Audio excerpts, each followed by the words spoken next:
अगर आप भी रेलवे के ग्रुप डी के लेवल 1 के कर्मचारी हैं और रेलवे में लंबा प्रमोशन पाना चाहते हैं तो आज के वीडियो में ये जानेंगे कि हम लोग लेवल 1 से डायरेक्ट लेवल 6 में, या अगर आप गैंगमैन के पद पे कार्यरत हैं तो आप डायरेक्ट स्टेशन मास्टर यानी कि अपने नौकरी में ज़बरदस्त उछाल कैसे पा सकते हैं। तो इस वीडियो में हम लोग जानेंगे कि वो कौन सा तरीका है या कौन सा परीक्षा है जिसके माध्यम से हम लोग डायरेक्ट गैंगमैन से स्टेशन मास्टर बन सकते हैं। जैसा कि आप सभी जानते हैं कि रेलवे में वैकेंसियाँ अलग अलग तरीक़ों से कराया जाता है, यानी अलग अलग माध्यमों से कराई जाती है। जैसा कि कुछ वैकेंसियाँ आरआरबी के थ्रू, आरआरसी के थ्रू, और रेलवे में जो ऑफिसर की वैकेंसियाँ होते हैं वो यूपीएससी के माध्यम से भरी जाती है। इसके अलावा रेलवे में जो डिपार्टमेंटल वैकेंसियाँ होती है वो रेलवे के जीडीसी के तहत और रेलवे के एलडीसी के तहत भरा जाता है। तो आज इस वीडियो में हम लोग बात करेंगे कि रेलवे में जीडीसी क्या होता है, तो इसी पे हम लोग चर्चा करेंगे। तो चलिए वीडियो को शुरू करते हैं, और वीडियो अच्छा लगे तो प्लीज़ चैनल को सब्सक्राइब और वीडियो को लाइक ज़रूर कीजिएगा। सबसे पहले हम लोग जानते हैं कि रेलवे में जीडीसी कोटा क्या होता है।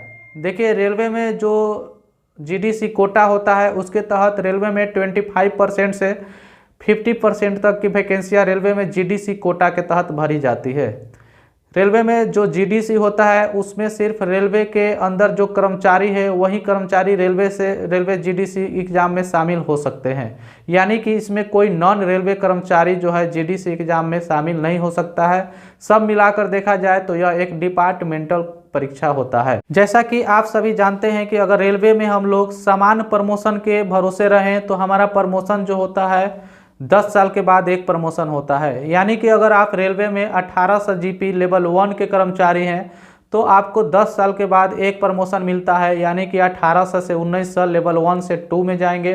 फिर 10 साल के बाद जो होता है लेवल 3 में जाएंगे, और अंतिम में 10 साल के बाद लेवल 4 में जाएंगे, और उसके बाद आप रिटायर कर जाएंगे। तो आप लेवल 4 तक जाते जाते समान प्रमोशन के भरोसे रिटायर कर जाएंगे। लेकिन रेलवे जीडीसी के तहत आप डायरेक्ट लेवल 1 से डायरेक्ट 6 में जा सकते हैं, यानी कि रेलवे में गैंगमैन से डायरेक्ट स्टेशन मास्टर बन सकते हैं। अब हम लोग समझते हैं कि रेलवे जीडीसी में कौन अप्लाई कर सकता है, यानी कि रेलवे जीडीसी में अप्लाई करने के लिए योग्यता क्या होनी चाहिए। तो सबसे पहला है कि आपको रेलवे कर्मचारी होना चाहिए। 2 नंबर में है कि आपको जिस ग्रेड पे की वैकेंसियाँ निकली है उस ग्रेड पे से नीचे के कर्मचारी होना चाहिए। यानी कि सपोज कीजिए कि 4200 जीपी यानी स्टेशन मास्टर की वैकेंसियाँ निकली है तो आपको 4200 नीचे के पद पे होना चाहिए। आप अगर सेफ्टी कैटेगरी में हैं तो आप, अगर नॉन सेफ्टी कैटेगरी की वैकेंसियाँ निकली है तो भी आप अप्लाई कर सकते हैं। अगर आप नॉन सेफ्टी कैटेगरी में हैं और अगर कोई सेफ्टी कैटेगरी की वैकेंसियाँ निकली है तो भी आप अप्लाई कर सकते हैं। यानी कि इसमें सेफ्टी कैटेगरी और नॉन सेफ्टी कैटेगरी से कोई लेना देना नहीं है। आपके मन में यह सवाल उठता होगा कि ये सेफ्टी कैटेगरी और नॉन सेफ्टी कैटेगरी क्या होता है।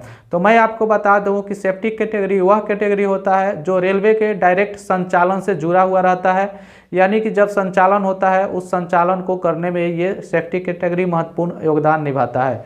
जैसा कि स्टेशन मास्टर हो गया, ट्रेन मैनेजर यानी गार्ड हो गया, लोको पायलट हो गया, पॉइंट्समैन हो गया, गेटमैन हो गया, ट्रैकमैन हो गया इत्यादि। ये लोग रेलवे के सेफ्टी कैटेगरी से बिलोंग करते हैं। रेलवे के नॉन सेफ्टी कैटेगरी में जो होते हैं वो डीआरएम ऑफिस के जो क्लर्क होते हैं, जो टिकट काउंटर पे टिकट काटने वाले होते हैं, ये सभी नॉन सेफ्टी कैटेगरी में आते हैं। जिस जोन के लिए वैकेंसियाँ निकली है आपको उस जोन का कर्मचारी होना चाहिए, यानी कि किसी दूसरे जोन में आप जीडीसी की वैकेंसियाँ नहीं अप्लाई कर सकते हैं। जिस भी पद के लिए जीडीसी की वैकेंसी में आप शामिल होना चाहते हैं उस पद का जो एजुकेशन क्वालिफिकेशन होता है उस एजुकेशन क्वालिफिकेशन को आपको फुलफिल करना होगा। सपोज कीजिए कि किसी सहायक लोको पायलट की वैकेंसियाँ निकली हुई है। अगर आप रेलवे के ग्रुप डी में कार्यरत हैं तो आपको सहायक लोको पायलट के जो वैकेंसियाँ में ITI प्लस मैट्रिक होता है, आपके पास ITI होना चाहिए, तभी आप जीडीसी के सहायक लोको पायलट की वैकेंसियाँ भर सकते हैं। अब हम लोग समझते हैं कि रेलवे के जीडीसी में कौन अप्लाई नहीं कर सकता है, यानी कौन शामिल नहीं हो सकते हैं। तो सबसे पहला नंबर कि रेलवे के जीडीसी में कोई आम नागरिक या कोई कैंडिडेट यानी नॉन रेलवे जीडीसी की वैकेंसियाँ में अप्लाई नहीं कर सकते हैं। 2 नंबर में है कि रेलवे के आरपीएफ या आरपीएसएफ जो होते हैं वो भी रेलवे के जीडीसी की वैकेंसी में शामिल नहीं हो सकते हैं। जिस जोन की वैकेंसियाँ निकली हुई है उस जोन का आपको कर्मचारी होना चाहिए। सपोज कीजिए कि अगर ECR हाजीपुर जोन के अंतर्गत GDC की वैकेंसियाँ निकली हुई है तो हाजीपुर जोन के अंतर्गत जो भी डिवीज़न है 5 डिवीज़न, उसी 5 डिवीज़न के कर्मचारी अप्लाई कर सकते हैं। हाजीपुर जोन के बाहर कोई कर्मचारी हैं तो वो इस GDC की वैकेंसियाँ में अप्लाई नहीं कर सकते हैं। उनके जोन के अंतर्गत अगर कोई GDC की वैकेंसियाँ निकलेगी तो उसमें वो अप्लाई कर सकते हैं। GDC की वैकेंसी में अप्लाई करने के लिए आपको प्रॉपर एक रेलवे सर्वेंट होना चाहिए, यानी कि अगर आप रेलवे में ट्रेनिंग कर रहे हैं तो आप रेलवे के GDC की वैकेंसी में अप्लाई नहीं कर सकते हैं। जब आप ट्रेनिंग कंप्लीट कर लेंगे उसके बाद आप अगर GDC की वैकेंसी आती है तो आप उसमें अप्लाई कर सकते हैं। अगर आप रेलवे में लंबा छुट्टी पे हैं यानी कि एजुकेशनल लीव लिए हुए हैं तो भी आप रेलवे के GDC में अप्लाई नहीं कर सकते हैं। उसके बाद अगर आप जिस पद पे हैं उसी पद के लिए GDC की वैकेंसियाँ निकली हुई है तो आप उसमें भी अप्लाई नहीं कर सकते हैं। जनरली लोग जो होते हैं डिवीज़न को चेंज कराने के लिए सेम पद पर वैकेंसियाँ निकलती है तो उसमें भी अप्लाई कर देते हैं, तो इसमें उनको स्वीकार नहीं किया जाएगा, यानी समान पद पे आप GDC की वैकेंसी में अप्लाई नहीं कर सकते हैं। अब हम लोग समझते हैं कि रेलवे के GDC में अप्लाई करने के लिए आयु सीमा यानी कि एज क्या होना चाहिए। तो रेलवे की GDC में अप्लाई करने के लिए जो एज लिमिट है वो जनरल कैंडिडेट के लिए आपको 42 ईयर्स है और OBC ST कैंडिडेट के लिए 45 ईयर्स है। अब हम लोग समझते हैं कि रेलवे की GDC में अप्लाई करने के लिए क्या कोई फीस लगता है। तो मैं बता दूं कि रेलवे की GDC में अप्लाई करने के लिए किसी प्रकार का फीस नहीं लगता है। यहाँ पे ये भी बता देता हूँ कि रेलवे के जो GDC का एग्ज़ाम होगा वहाँ पे जाने के लिए आपको किसी अलग से अपना छुट्टी लेने की ज़रूरत नहीं है।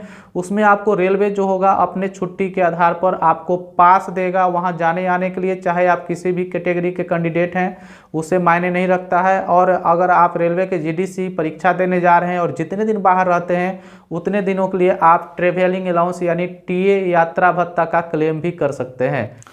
और अंत में हम लोग समझते हैं कि रेलवे के GDC का सिलेबस क्या होता है। तो मैं आपको बता दूं कि रेलवे का जो GDC है वो जनरल डिपार्टमेंटल कॉम्पिटिटिव एग्जामिनेशन है, यानी नाम में ही सामान्य विभागीय प्रतियोगिता परीक्षा है, इसलिए इसका जो सिलेबस होता है वो जनरल कंपटीशन का जो सिलेबस होता है वही रहता है। यानी कि अगर आप स्टेशन मास्टर के GDC का परीक्षा में शामिल होंगे तो आपको जो स्टेशन मास्टर के RRB का जो सिलेबस रहता है यानी मैथ, रीजनिंग, GK, GS वही रहेगा।